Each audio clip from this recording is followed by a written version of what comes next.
When I say hardship or dealing with the mindset of hardship, what's the first thoughts that come to that big brain of yours? Honor the struggle. I can't change it. It happened. It's awful. It's difficult. What I'm really trying to do is endure this difficulty with dignity and love. Time doesn't heal, time teaches at least. Time gives perspective. Time is a lesson giver. On the other side of pain, that growth will be there one day. But you don't get to decide sometimes in that hardship when that pain ends. Faith isn't necessarily about why. Faith is about a promise in the future.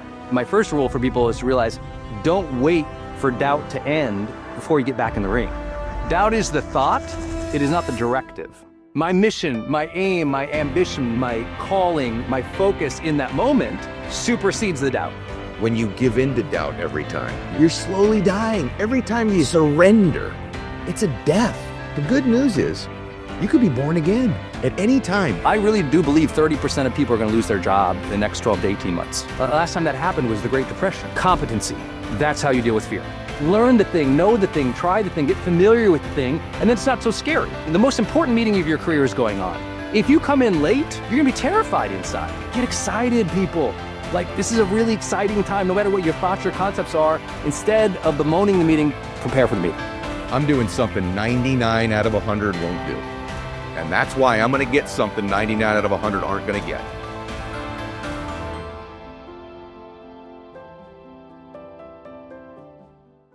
Advantage Gold is giving away a free copy of Rogoff's book to anyone who schedules a one-on-one precious metals appointment. You'll discover why gold is becoming the #1 hedge against a global currency shift and how to move your IRA or 401k into physical gold. Tax and penalty free. Get your free copy today while supplies last. Text WIN to 85545. That's WIN 85545, or go to advantagegold.com. Data and message rates apply. Performance may vary. You should always consult your financial and tax professional. Welcome back to the show. So I'm joined again by my dear friend and somebody that you guys, every single time there's an episode with him, you just, not only does it download a lot, but people download it sooner. It's like, oh, Brendon and Ed are together again. Let me go get this one sooner. All the data says that it's, several hours sooner and longer listening time when this man is on the show. And I think the reason is that he's brilliant and he makes me sound good when he's on. First off, let me welcome my guest, and then I'll tell you what we're going to talk about today, because you are going to love this topic, and I think it's going to hit home for all of you. And it's not talked about on podcasts almost ever. So my guest today is my dear friend, Brendon Burchard. Welcome back, Brendon. Think you, brother. I feel exactly the same about you, because every time you put an episode out with us, it's always like, oh my gosh, Ed killed that thing. He was on fire. So I think we fire each other up in ways friends actually desperately need, that contact with your best friends that just kind of like turn you back on in life sometimes, and you do that for me. It's really true. When we do these shows, we both say when we're done, we're like, bro, that was so good for me. I hope the audience enjoys it. But like, I grew today, I learned, I pushed myself. It's always, we're always like, gosh, this is so good. And at least for us, hopefully the audience agrees with us as well. So today though, you brought the topic up, and it's fitting because I've gone through a few things lately, and you have as well. It's called going through life. Mm-hmm. But I want to talk today about what your mindset needs to be when you're going through hardship. Mm-hmm. And that's something not talked a lot about. It's not an easy topic. And then maybe we'll kind of put a bow on it towards the end. If it's not hardship, what's the mindset to deal with doubt? Because I was just joking with you. I said I doubted myself 4 minutes ago. It's just something that human beings deal with. And I think some people think it's exclusive to them, or once I'm successful, I won't have doubt. But I think that's something that'll be your lingering friend most of your life. Let's start with hardship a little bit. When I say to you hardship or dealing with the mindset of hardship, what's the first thoughts that come to that big brain of yours? First thoughts is honor the struggle, but very quickly identify where that struggle is, right? A lot of hardship, we caused it, right? There's just a lot of things we do. We have bad attitude. We speak ill to somebody who we love. It goes bad. Like, we caused that hardship. It was our own thoughts, feelings, behaviors caused it. And then there's the cause of somebody else, something else, the world, fate, bad luck. Something happens, and that's an external hardship. So in both cases, there's going to be a struggle. And all I know is I have to manage this struggle. And I have to be honest in managing the struggle. Am I managing a change in myself to cause less hardship on my own in the future? So meaning, do I need to self-regulate because I'm causing the hardship? Or do I need to manage the struggle of just dealing with something that is well beyond my control? I can't do anything about. I can't change it. It happened. It's awful. It's difficult. What I'm really trying to do is endure this difficulty with dignity and love. And so right away, I accept. I go, okay, there's struggle. Did I cause it? Or can I not control it? If I caused it, I need to adjust. If I didn't cause it, I have to go into a place of how do I just endure this season where I'm going to be sad? I'm going to be fatigued. I won't maybe have patience. I can't control the variables. Other people are hurt and upset. It's an endurance question until the sun is brighter. Wow. What a word, endure. First thing I would say is the first question is, did I cause this? Or am I contributory to the hardship? And, there's been a lot of situations in my life where I've had strife with people, or, I find myself like, why don't they understand me? Or this person hurt me or did me wrong. And there was a point for me many years ago where I went, this is becoming a rather common theme for you. This strife with people or whatever it was, like friendships not blossoming into what they once were and deteriorating. And I remember thinking, there's a common character in all of these stories, and it's me. There's a point for me many years ago where, I just had some friendships that had deteriorated, multiple ones. None of them ended up being, terrible, but they just weren't what they once. I started to look back like, well, these guys that were in my wedding, I'm not that close to right now. Or so-and-so, we were getting so close and now we're not. And that one over there, like we had a kind of a falling out, and I remember kind of lamenting, why do people treat me like this? Woe is me. And I asked myself, who's the common character in all of these stories? And it was me. And I had to take a look. Is there some way that I treat people? Is there something about me that's causing more than one, more than two, multiple people to not be as close to me as they once were? Man, was that a hard thing to evaluate, Wow. I had to really pick apart some things. And I asked other people who were friends of mine. And I even asked one of them who I kind of faded away from. Is it something? And I think what I learned was, hey, man, you're hard to be around sometimes. You're so intense. And I sometimes feel judged by you, a couple of them told me. And I said, they said, I don't know if it's just like you're always on, but and one of them said, let me correct that. I feel like I'm judging myself when I'm around you a lot. Like I can't move up. And I thought to myself, well, that's not how I should be treating a friend. They should be loved and cared for and believed in and accepted. I'm one of those guys, like, I don't accept everything about you if it can be better, right? That's part of me being your friend. But I think I took that to an extreme where it's like, I just don't know that I want to be around Ed.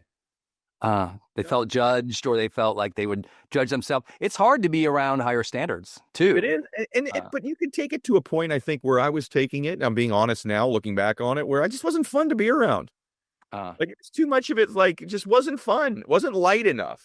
And even now, I got to watch that. I'm you know me, you're the lighter of the two of us for sure. And so I think I've learned to almost poke fun at myself and be self-deprecating about it. And even an awareness that you have a deficiency or a weakness makes it more acceptable from people if you can modify and make fun of it.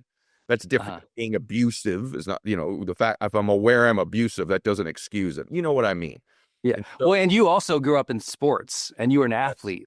And athletes have a way of talking to each other that isn't always accepted in real life with team or family or loved ones who don't have that sort of athletic speak, and so they take it, they don't realize you're just messing with them on the tee box. You're not insulting their, livelihood, You're so right. By the way, I was just going to say this. And so the other thing I do is I like to kind of rib my friends and tease. Right. A lot of them like that from sports, but a few of them just don't.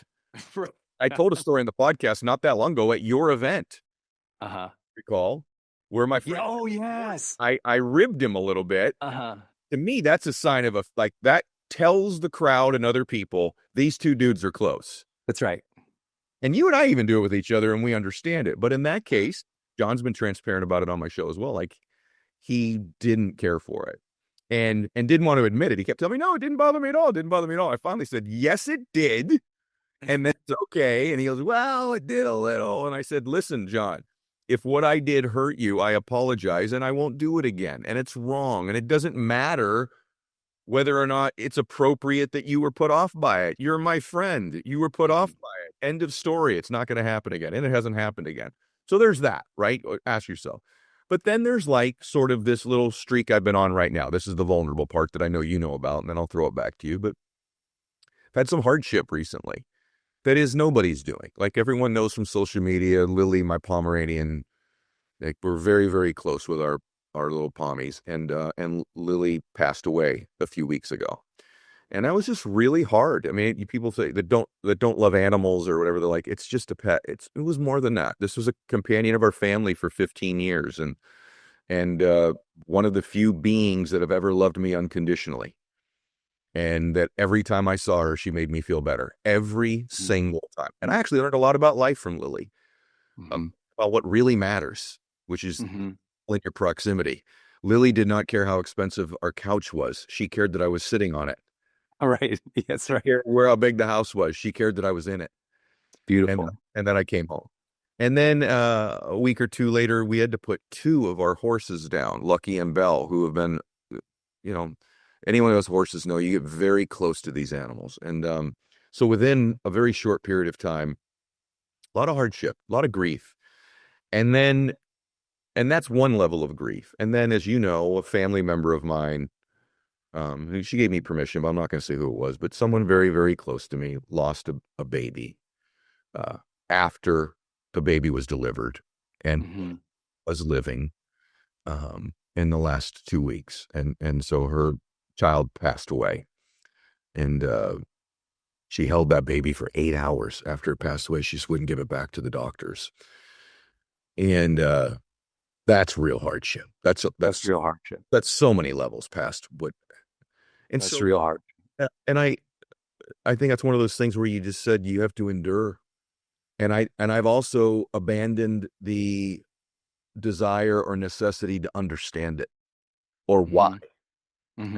It's just futile. And you can come up with reasons why, but I said to this person just about an hour ago, I said, I think grief is a sign that love is so much greater than death. If we can somehow begin to focus on the love part. And, when you go through something like that, you want to know what to say to somebody and maybe just listen to them if they want to talk and just endure it and just sit with it. And there's times in your life where you just got to be still. And I'm in that moment myself right now as we record this, and certainly this family member of mine is. And I just want to give that person her love and grace and prayer. And any of you that are going through it, sometimes it's just okay you've been knocked down. You don't have to immediately get up. There's a standing 8 count in life for a reason. And sometimes you might want to take advantage of that count.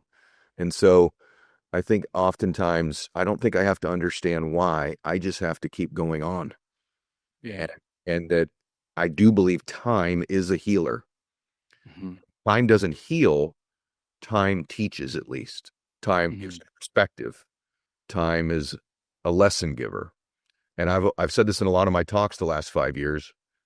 And it's being tested whether I really believe this right now. And I do, which is that on the other side of pain, God wants to give you some type of a gift, whether that's full of understanding, a new thought, a new relationship, a new decision, a new direction, a new perspective. But God wants to give you something for your pain. And then somehow begin to look for the gift in the tragedy. I'm not saying the gift is greater than the tragedy either.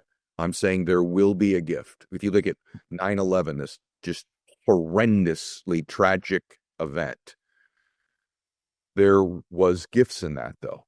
The way the country came together, the first responders running into buildings as people were running out, the heroic actions of different people, how people took to their homes and cared for them, and how it was rebuilt.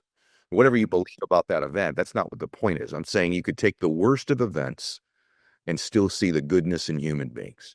And even in this event in my family, I've been surprised, frankly, by some of the people that have stepped up, that have been the most prayerful, the most strong, followed up the most. And then, frankly, you're surprised by some that haven't. Yeah. And learn about the other people around you in those moments. So those are my two thoughts on the ones you cause, which I've certainly done many times, and the ones you haven't.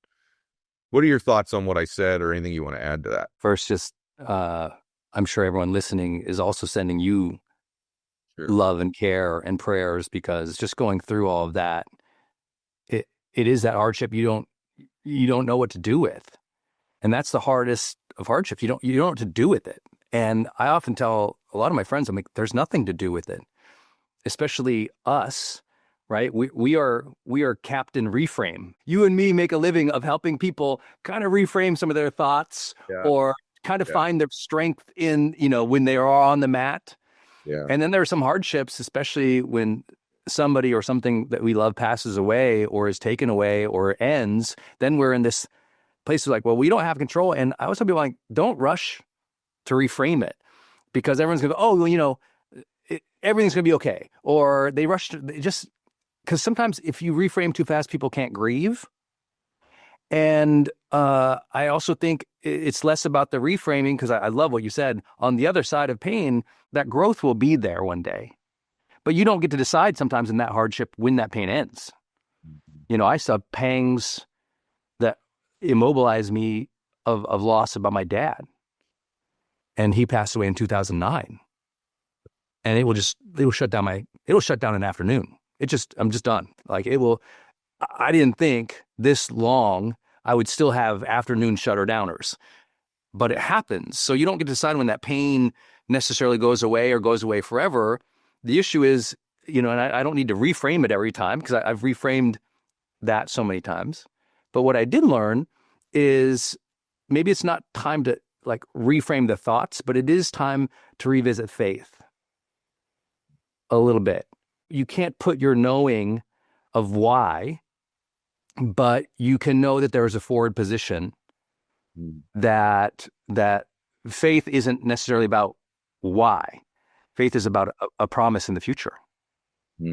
It's about there is redemption, positivity, and good cheer and goodness in the future. And so I don't have to explain now all the time, because, even all the Bible characters, they were going through, forgive the language, but they were going through certain kinds of hells in their own life. And they were called up when they were completely unprepared. And the promise to them was never about, let me explain why your dad sucks, and let me explain why these rulers are. It wasn't a lot of explaining. A lot of time it was just like, we're going to be in this forward position one day that's better. That, Israel, I'm promising you X, I'm promising you this generations out, there's a promise. And so sometimes faith can not try to explain things, just have a sense of promise of good things, even though we might have to endure this hardship for much longer than we anticipated. And so that's kind of how I bring in the faith into it, because I know I can't control things, but I know there's a promise out there. Wow, I love that, Brendon. Just thank you for saying that. That just helped me find some comfort. All right, guys. So it's an interesting time in business, that's for sure. Things are changing. You got the tariff thing going on. Policies are changing. Dynamic stuff's happening. Supply chains might be a little bit squeezed. Cash flow might be tight.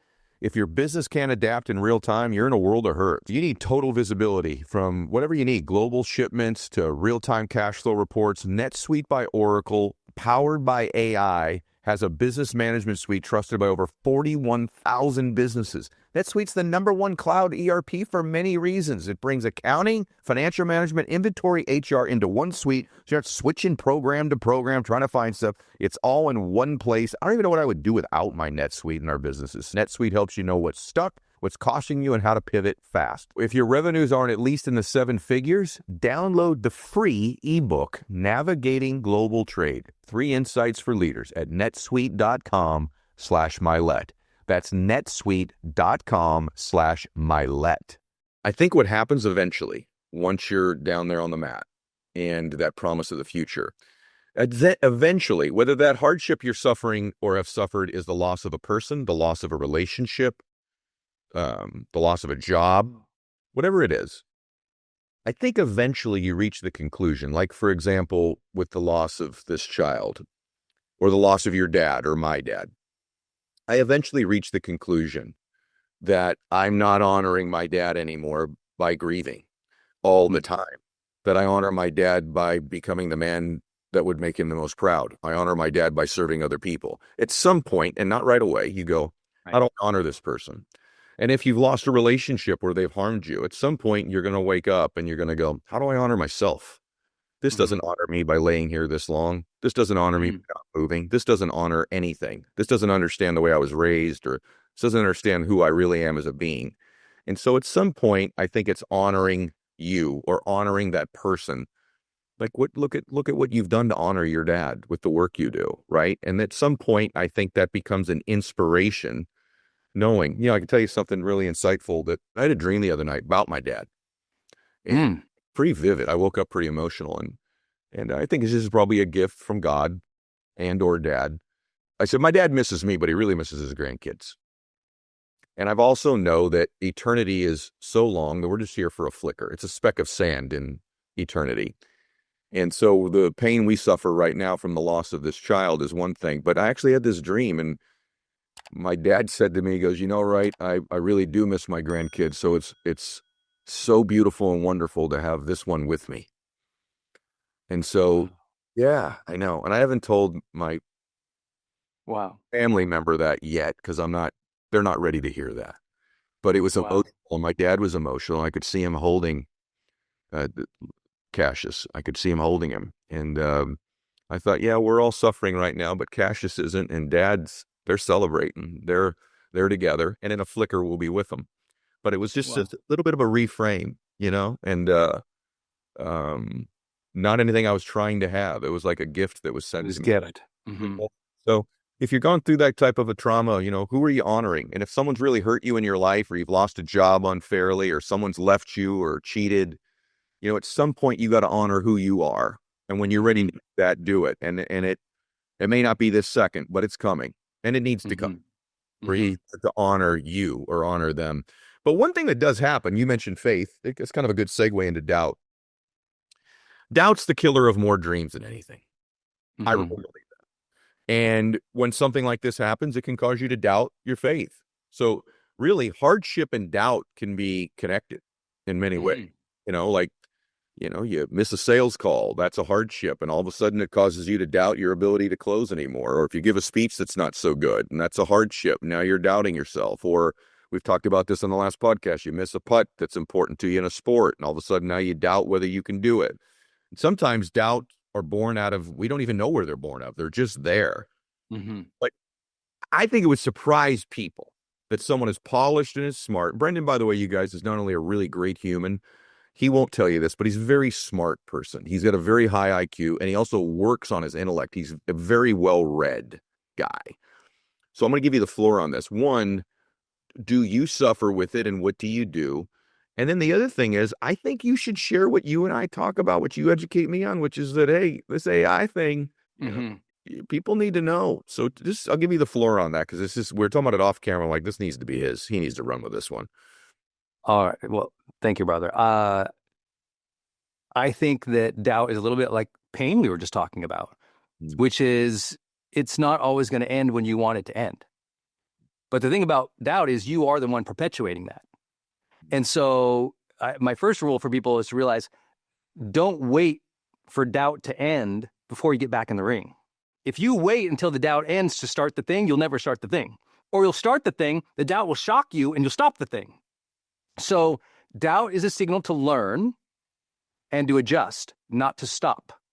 If you stop because of doubt, you're guaranteeing your life being your actual potential or standard. If you take doubt as maybe I should reflect on that, maybe I should think about that, maybe I should develop competency through that so I have a little more confidence, let me get a little better, I will be less doubtful. That's okay. That's okay. But don't stop at it. Also, usually people don't stop at the doubt. There's one level down from doubt that usually is the killer of the dreams. It's called discouragement. It's a type of doubt. But when I become discouraged, I've lost that courage. And now I will get down, not just, I won't just doubt the thing. I will be so discouraged that I won't even try anything new. Because sometimes I can doubt this and, well, let me move over here, right? Let me try another approach. But for most people, when they get discouraged, they stop all approaches. That's the lay in bed all day. That doubt didn't put you in bed all day. Discouragement put you in bed all day. And so learn when you're speaking to yourself at an extreme of doubt is the discouragement that nothing is going to work. And I am totally wrong. You're enlarging doubt into like catastrophe and shame in such a way all progress in any direction stops. And so that's the one that usually kills the dream. I might doubt this strategy, but I could try this strategy. But if I'm discouraged out of courage, I won't try any strategy. So I'd start with that. Just as a distinction for people. Here's the deal with the news. I just don't think you know what's true. If you really listen to one sort of a channel and you lean a particular way, they're going to feed you all the things that you already believe, right? If you go to the other channel, everybody's the bad guy there, and you're going to hear all the news there. Everything has spin today. It's really difficult. I'll listen to a story, I'm like, oh my gosh, they're completely doing this. Then you hear the backstory on another channel, you're like, wait a minute, that's totally not true. Everywhere we look, there's spin in the news. It's unbelievable. So if you want to be more aware of where your news is coming from, welcome to Ground News. It helps cut through all the spin and clutter and noise. Ground News gathers related articles from around the world in one place with context about the source's political leaning, reliability, and ownership. Go to groundnews.com/Mylett today to get 40% off the Ground News Vantage plan and get access to all of their news analysis features. That's groundnews.com for 40% off the Ground News Vantage plan for a limited time only. groundnews.com/Mylett. You know what thing it would surprise people about maybe you or I, and I think since we're being really vulnerable, maybe more than ever today, or one of them, is in my own life, I'm 55 next year, some good stuff's happened, like a lot of blessings in my life, financially, friends, contribution. The fact that people are listening to you and I right now by the millions is just mind-blowing, right? And I think a lot of people go, hey, at some point I become insulated from doubt or discouragement. Like I'll just get to a point where it's not there anymore. And you know this because you have friends at the top of different industries. Behind the scenes, the people at the very top still suffer with doubt. Mm-hmm. Yes. What I've been surprised in my own life, and discouragement, by the way. And I believe doubt and discouragement's from the enemy. I don't believe anything from God would cause you to doubt, because he made you in his image and likeness. And when you've had the courage from you removed, that's the enemy attacking you. And I believe that the antithesis of that is faith in God. But I have to tell you something in my own case. I'm surprised to this day by the fragility of my confidence. Yes. And how easily, even now, at this stage in my life, and I think this would be good for people to know, that I can move into doubt with just a little bit of setback. Just a little bit of something new. If I had an experience recently that you know about where someone took advantage of me financially and they scammed me. And it immediately, that one incident has caused me to doubt my ability to read people. Like it was that fragile. It didn't take 11 incidences. It took one. So 35 years of personal development, reading people, all this stuff. And I shared with you, recently we were on stage together, and I literally told the audience, I'm like, Ed's superpower is better than any other coach I've ever worked with. His ability to read somebody in an instant. I've never seen it in my entire life. And so they would be shocked because I told the entire audience, I'm like, this is his thing, but you have doubt in it, which is amazing to share. I do. And I am also cognizant of the fact that it is a strength of mine. But I think we're going to get to a point where this is like, or the fact that I'm suffering from doubt makes me sub another person, or I'm less than, or I'm not yet ready. And to your point is, it's been my ability to take action during the presence of doubt that has separated me, not the absence of it. My confidence still has a fragility to it that is unfortunately still sometimes conditional on what's going on. It's sometimes still circumstantial. Right. Now, what's important, this is why you listen to the show, or Brendon, or you're in Growth Day, is that or get to the events, is that you can learn the tools to get yourself out of it. But you're insulated from it is not true. I believe doubt, for the most part, is a liar, and discouragement is used by the enemy to remove your courage. And I believe you can also become delusional and begin to believe things. You don't have to believe everything you think. Right. And when I'm working with my athletes or business people, the number one thing we're working on is and are their doubts. Mm-hmm. Giving them it's not the absence of it. If you think you're a UFC fighter or a boxer and you're not walking to that cage or that ring against another man who's equally capable or woman of tearing your head off or killing you, that you don't have some doubt as to whether or not this is going to go the way you want it to, you are crazy. The question becomes, can you operate at a high level during the presence of some of this doubt? Right. And that's the rub, right? So where it doesn't put you in bed for the day, to your point. So I'm curious with you, when that doubt rears its head, what is something you do that takes you out of that state or gets you to still function while in it? I always say this helps me all the time backstage because I still get nervous. I've done events with you where I'm nervous. Yep. You know, it's just like, okay, I got to go. Ed's just killed it for an hour. I got to go sit on stage with him in QA now. And I'm like, oh, he just ripped this whole roof off. So even with friends, I get nervous and dorky and weird. But I have this statement I say, I'm sure everyone's got their own self-talk, but my self-talk says, oh, doubt is the thought. It is not the directive. So I can have doubt, a thought, but I have a different directive. My mission is not the doubt. I have an imperative. My mission, my aim, my ambition, my calling, my focus in that moment supersedes the doubt. It's like doubt's up there and it's yapping at me, but I'm like, yeah, but this is the job. And so anytime I feel it and I sense it, I just go, all right, I don't dishonor it. I don't repress it. I don't push it away. I'm like, it's there. It's chattering right away. Right? It's talking. And for me, it's loud. I have a lot of internal dialogue and it's very loud for me. So I hear it, but I just go, that's fine. Shout as much as you want, but this is the directive. I'll give you an example. Like literally this morning, I think we told you this before, but I have one pet peeve in my entire life. Like, I feel like I've done a good job of all the spirituality, releasing all the pet peeves. I can sit in traffic for 9 hours, never complaining about traffic. I can have planes be late for, 7 different planes be late and change. I can stand those lines, changing my flight. Cool hand, Luke, nothing. Doesn't faze me, doesn't bother me. People can say mean things, doesn't bother me.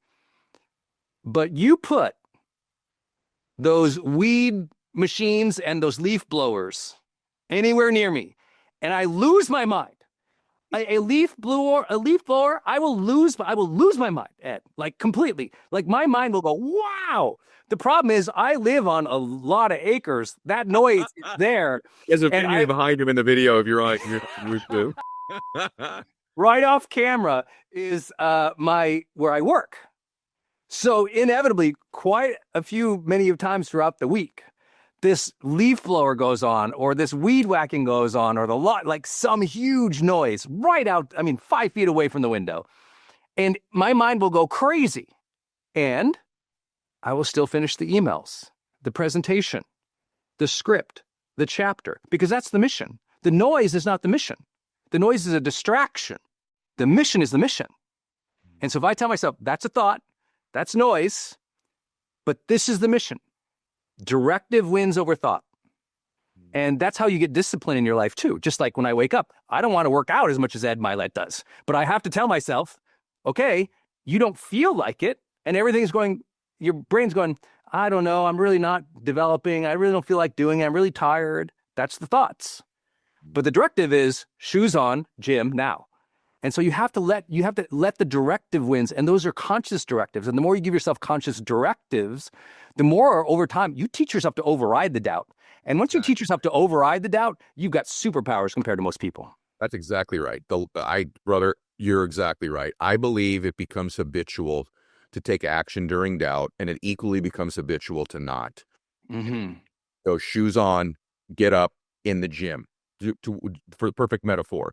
And you're 100% right. Like I now pretty much work out regardless of conditions or circumstances. So what I said earlier is my confidence can somewhat still be conditional on circumstances, and it can be fragile.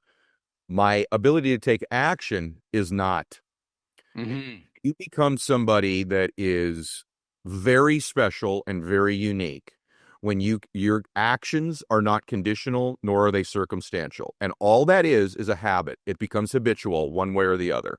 And I think you have to have an awareness that you are one way. And one of the things that I almost get off on saying this to myself, but when I take action during doubt or fatigue or lack of confidence, not only do I do it, but I make a deposit in the confidence bank. And so not only do it, I go, I'm doing something 99 out of 100 won't do. And that's why I'm going to get something 99 out of 100 aren't going to get. And so I think it's imperative not just to take the right actions, but to then make a deposit in the credit account of your psyche, of who you are, of your neurobiochemistry, of your subconscious mind, and going, hey, just so you know, you just did something almost nobody's willing to do. Most people, when they got up with a bad back this morning and there's tragedy in their family, they give themselves every out. Or most people aren't going to go do that next business deal when the last one flamed out and they got scammed. Most people aren't going to trust that next person they're dating because the last one hurt them. You've taught me something I want to say about you. You used a word when I first got to know you that you use a lot, and it stood out to me to this day. I've tried not to use it because it's your word, frankly.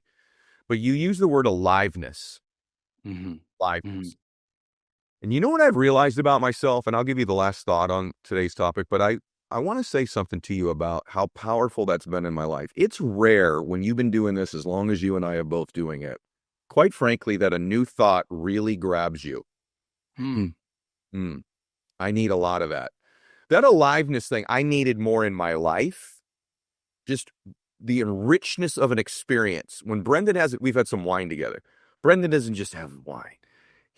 It's the richness of the experience. It's like you talk about the wine. Where are the grapes from? We smell it. We taste it. We swish it around in our mouth. What goes on the palate with it? What should you mix with it? It's a rich experience. There's an aliveness to Brendon that he brings to experiences. And I want to acknowledge that about you. It's something, it might be I don't know. I got things about you, a lot of things, but that's one of them.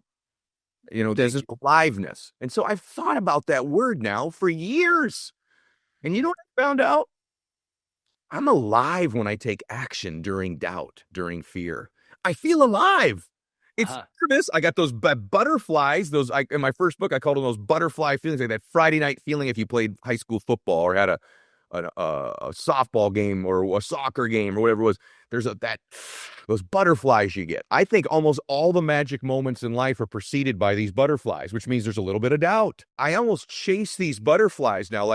You get butterflies over wine, Brendon. You do. I think I'm allowed to say you're just on an amazing trip with your wife for 2 weeks can I say where you were? Is it okay to say? We're in France. France. And he's like, I drank too much. I ate too much, and I'm like, yes, you should. That's a lot. That's my guy. Whereas I think I'm there going, all right, let's watch our diet. What's your macros? Ed Mylett's version of aliveness for me and for many of you is I'm alive when I'm doing something I doubt that I can do. There's a death to the antithesis of that. When you give in to doubt every time, you're slowly dying. Every time you give in to doubt, every time you surrender, it's a death. The good news is you could be born again at any time. This concept we're talking about of taking that step during doubt, not the absence of it, but during it, will cause you to be alive instead of dying. You're either growing or dying in your life. This is the perfect place to be at. So anyway, those are my thoughts on it. That's my version of aliveness. I love it. At the end of the day, I was preaching this little triangle that the four things we truly want: aliveness, connection, meaningful pursuits, and growth in the middle.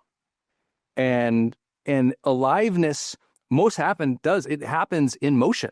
Aliveness happens in motion because your awareness kick on. Just like if you stare at your phone, you feel like you're dying because you're just scrolling. But if you go outside for a quick jog, your whole body, your whole being has to open up to your surroundings. And so in motion, every part of your brain and your body turns on to balance yourself, to notice, to see. And that actually happens when you're making progress towards things that matter to you.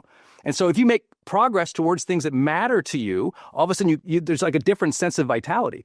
I was walking Ed coaches way more athletes than I do, but I got to work with the Super Bowl winning team one time. And we were walking back in the tunnel. And it was so funny. This super drunk fan leans over and screams to my guy, who's a tight end, who I was coaching, screams to my tight end guy. He goes, "Holy that." And he screams his play. And he goes, "I was fired up." He goes, "I was fired up." And it was so funny because the football player, who was literally in the arena, on the field, he goes, "You think you are fired up? I was there." And I just loved it. It was like spectator versus athlete. It feels good watching things in life. But when you're in the arena and you're on the field, it's levels above whatever the spectator will ever feel. Like when you're in a sports bar and everyone freaks out at a touchdown, that's a level 1 of emotion that the real guys feel when they're there and they held the ball. It's like a 12, right? And so it's like being in motion, being alive is doing the thing.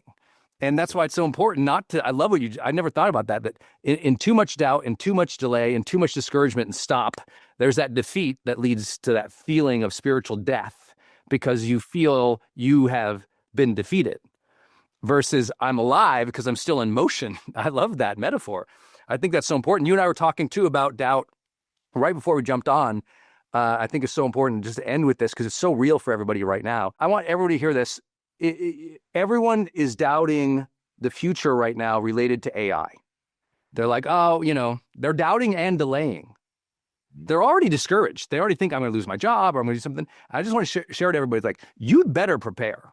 You better understand where the future is moving towards and prepare and skill up, develop competency there, not be afraid of it. I really do believe 30% of people are going to lose their job in the next 12 to 18 months. 30%. The last time that happened was the Great Depression. Like, it's a massive, massive change in society that's coming, and people they're not like comprehending where it's going. And I go, you don't have to know everything. Just start getting interested.